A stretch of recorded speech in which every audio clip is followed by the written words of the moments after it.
কাটাছেঁড়া শেষ করে টি-20 বিশ্বকাপের জন্য বাংলাদেশ দলের স্কোয়াড চূড়ান্ত। আইসিসিতে পাঠানোর জন্য নির্বাচকরা সেরা 15 জনের তালিকা করে বিসিবিতে জমাও দিয়েছেন। মাহমুদুল্লাহ রিয়াদ ও সাইফুদ্দিনকে রেখে বিসিবির কাছে 15 সদস্য। আসসালামু আলাইকুম সুপ্রিয় দর্শক বন্ধুরা, অবশেষে নানা জল্পনা কল্পনা শেষে টি-20 বিশ্বকাপের জন্য 15 সদস্যের স্কোয়াড তৈরি করা হয়েছে। দর্শক বন্ধুরা, এবারের বিশ্বকাপকে ঘিরে ওপেনারদেরকে নিয়ে যে সকল আলোচনাগুলো উঠেছিল, তবে শেষ পর্যন্ত সেই সকল আলোচনাগুলোকে পিছনে ফেলে শেষ পর্যন্ত তানজিদ তামিম, লিটন এবং সৌম্য রায় শেষ ভরসা হয়েছেন। দর্শক বন্ধুরা, অন্যদিকে তানজিদ সাকিব এবং সাইফুদ্দিন, মাহমুদুল্লাহ রিয়াদ সহ যেই সকল 15 সদস্যের স্কোয়াড তৈরি করা হয়েছে, আপনাদের মাঝে সেই সকল স্কোয়াডগুলো তুলে ধরা হয়েছে। তো দর্শক বন্ধুরা, চলুন আমরা জেনে নিই কারা কারা থাকছেন সেই 15 সদস্যের স্কোয়াডে। অবশ্যই ধৈর্য সহকারে পুরো ভিডিওটি দেখবেন, তাহলে এই সকল বিষয়গুলো পরিপূর্ণ বুঝতে পারবেন। কাটাছেঁড়া শেষ করে টি-20 বিশ্বকাপের জন্য বাংলাদেশ দলের স্কোয়াড চূড়ান্ত। আইসিসিতে পাঠানোর জন্য নির্বাচকরা সেরা 15 জনের তালিকা করে বিসিবিতে জমাও দিয়েছেন। অপেক্ষা শুধু আনুষ্ঠানিক ঘোষণার। গত 2 দিনের ব্যবধানে নিউজিল্যান্ড, ইংল্যান্ড, দক্ষিণ আফ্রিকার পর প্রভাবশালী ভারতও বিশ্বকাপের দল ঘোষণা করেছে। তাই তো টাইগার ভক্তদের মনে প্রশ্ন, বাংলাদেশ দল দেবে কবে? টি-20 বিশ্বকাপ খেলতে আমেরিকার বিমানে উঠছেন কারা? কাদের সুযোগ হচ্ছে টাইগারদের সেরা 15 জনের স্কোয়াডে? জানার অধীর আগ্রহে বসে আছেন ক্রিকেট প্রেমীরা। আইসিসির বেঁধে দেওয়া সময় অনুযায়ী 1 মের মধ্যে 15 জনের দল পাঠাতে হবে আইসিসিতে।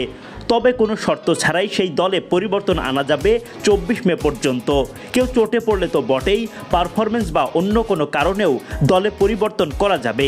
আইসিসির নিয়ম অনুযায়ী 1 মে 15 জনের একটা দল আইসিসিতে পাঠাচ্ছে বিসিবি। তবে সেটা সংবাদ মাধ্যমে ঘোষণা নাও করতে পারে বোর্ড। তবে কারা আছেন আইসিসিতে পাঠানো দলে? বিসিবিতে বিভিন্ন সূত্রের মাধ্যম থেকে জেনে 15 জনের একটা দল পাওয়া গেছে, যেখানে অভিজ্ঞ মাহমুদুল্লাহ রিয়াদ আর 1.5 বছর পর ফেরা সাইফুদ্দিনকে রাখা হয়েছে। বিপিএল আর শ্রীলঙ্কা সিরিজে ভালো করেছেন, চলতি ডিপিএলও বেশ ধারাবাহিক রিয়াদ। আর লম্বা সময় ধরে ইনজুরিতে ভুগে বিপিএলে ফিরেই দারুণ করেছেন সাইফ। ডিপিএলে খুব একটা ভালো করতে না পারলেও রাখা হয়েছে জিম্বাবুয়ে সিরিজে। পেস অলরাউন্ডার বলেই দলে টিকে গেছেন সাইফুদ্দিন। ব্যাকআপ ওপেনিংয়ে জুনিয়র তামিমকে রেখেছেন নির্বাচকরা। জিম্বাবুয়ে সিরিজের প্রথম 3 ম্যাচে না থাকা সাকিব, মুস্তাফিজ তো আছেন অবধারিতভাবেই। সৌম্য সরকারকে নিয়ে যত দুশ্চিন্তা টিম ম্যানেজমেন্টের। চোটের অগ্রগতি ভালো হলেও ম্যাচ ফিটনেস এখনও ফিরে পাননি সৌম্য। জিম্বাবুয়ে সিরিজের শেষ 2 ম্যাচে খেলার সম্ভাবনা রয়েছে। জানা গেছে সৌম্যকে ধরেই দল ঠিক করেছেন নির্বাচকরা। মঙ্গলবার অনুশীলনে চোট পেয়েছেন লিটন দাসও, যা নতুন করে ভাবাচ্ছে ম্যানেজমেন্টকে। স্পিন বিভাগে সাকিবের সাথে মেহেদী আর রিশাদ। পেস বোলিং ইউনিটে তাসকিন, শরীফুল, মুস্তাফিজের সাথে তানজিম সাকিব, সাথে বোলিং অলরাউন্ডার সাইফুদ্দিন। সব মিলে দলটা হয়তো এমন: ক্যাপ্টেন নাজমুল শান্ত, লিটন দাস, সৌম্য সরকার, তাওহিদ হৃদয়, সাকিব আল হাসান, মাহমুদুল্লাহ রিয়াদ, জাকের আলী, রিশাদ হোসেন, শেখ মেহেদী, তাসকিন আহমেদ, শরীফুল ইসলাম, মুস্তাফিজুর রহমান, তানজিম সাকিব, মোহাম্মদ সাইফুদ্দিন, তানজিদ তামিম। এর বাইরে ব্যাকআপ হিসেবে রাখা হয়েছে 3 থেকে 4 জনকে, যেখানে তানভীর ইসলাম, আফিফ হোসেন, পারভেজ ইমনরা আছেন। এটাই যে চূড়ান্ত দল এমনটা নয়। আপাতত গণমাধ্যমে ঘোষণা করবে না বিসিবি, কারণ শর্ত ছাড়াই পরিবর্তনের সুযোগ আছে 24 মে পর্যন্ত। যদিও দলে পরিবর্তন করা হয়, জিম্বাবুয়ে সিরিজে প্রাথমিক দলের 19 জনের বাইরে থেকে নেওয়ার সম্ভাবনা নেই। টিম ম্যানেজমেন্ট থেকে জানা গেছে, জিম্বাবুয়ে সিরিজের পারফরমেন্স মূল্যায়ন করে 15 মে আমেরিকার উদ্দেশ্যে দেশ ছাড়ার আগেই আনুষ্ঠানিকভাবে বিশ্বকাপের দল ঘোষণা করবে বিসিবি। যেহেতু তানজিম সাকিব, মাহমুদুল্লাহ রিয়াদ ও সাইফুদ্দিনকে রেখে বিসিবির কাছে 15 সদস্যের দল দিয়েছেন নির্বাচকরা, এমনটাই বলছে বিসিবির বিশ্বস্ত সূত্র। তবে এখনই আনুষ্ঠানিকভাবে দল ঘোষণার পরিকল্পনা নেই ক্রিকেট বোর্ডের। আজ আইসিসিতে পাঠানো হবে দলের তালিকা।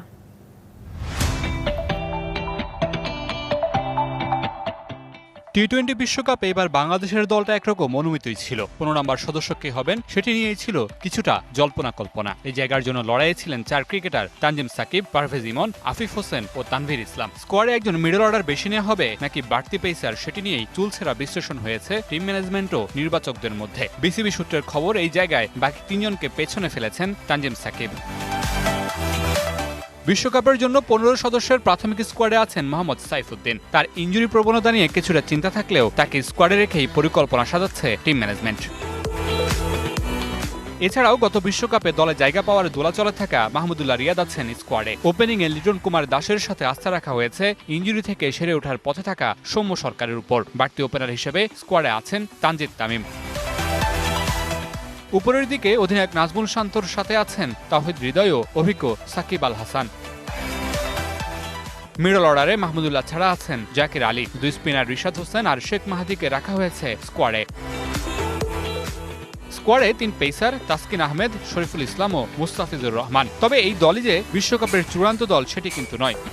তো দর্শক বন্ধুরা, আপনারা হয়তো পুরো ভিডিওটি দেখে এবং এই সকল কথাবার্তাগুলো শুনে এবং এই সকল স্কোয়াডগুলো দেখে অবশ্যই বুঝতে পেরেছেন অবশেষে বিশ্বকাপের আগে তামিম ইকবালকে নিয়ে যেই সকল আলোচনাগুলো উঠেছিল, তবে সেই সকল আলোচনাগুলো মোটেও ঠিক টিকে নাই।